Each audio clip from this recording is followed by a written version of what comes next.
A Toledo woman is out of jail tonight, but under strict court orders to stay away from the family of a now deceased 11-year-old. That's after a child endangerment charge was upgraded in connection with the girl's drowning death.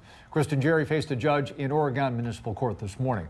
And 13 Action News reporter Alexis Means has our continuing coverage. Alexis? Well, Gerrie's attorney says she does not plan to return home. Her house sits just feet from the Cunningham family. Oregon Municipal Court in session. Angelique Cunningham's family watched from the courtroom as the woman charged in connection with her death faced the judge. Kristen Gerrie is charged with 1 count of felony child endangerment. Judge, at this time we would tender a plea of not guilty. Gerrie was supposed to be released yesterday, but prosecutors upgraded her charge from a misdemeanor to a felony. Authorities say 11-year-old Angelique Cunningham was in Gerrie's care last week when she went missing after getting on a boat.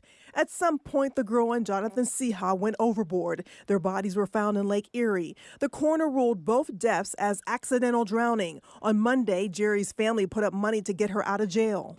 Family posted that $50,000 bond yesterday when the case was a misdemeanor.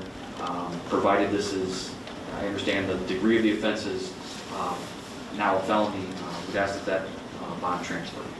The judge agreed, transferring her bond and releasing her after Tuesday's video hearing. But Gerrie lives just feet away from Angelique's family, and the judge ordered her to stay away from them. My understanding is she may reside with some family while there's a grieving process going on. Authorities say Gerrie is the only person who knows what happened on this boat.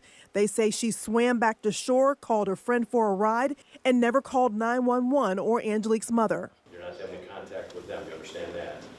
Yes, sir, absolutely. If you violate that, no contact order bond will be revoked. Okay. Got it? Yes, sir. And Gerrie will head back to court next week. Lee, back to you.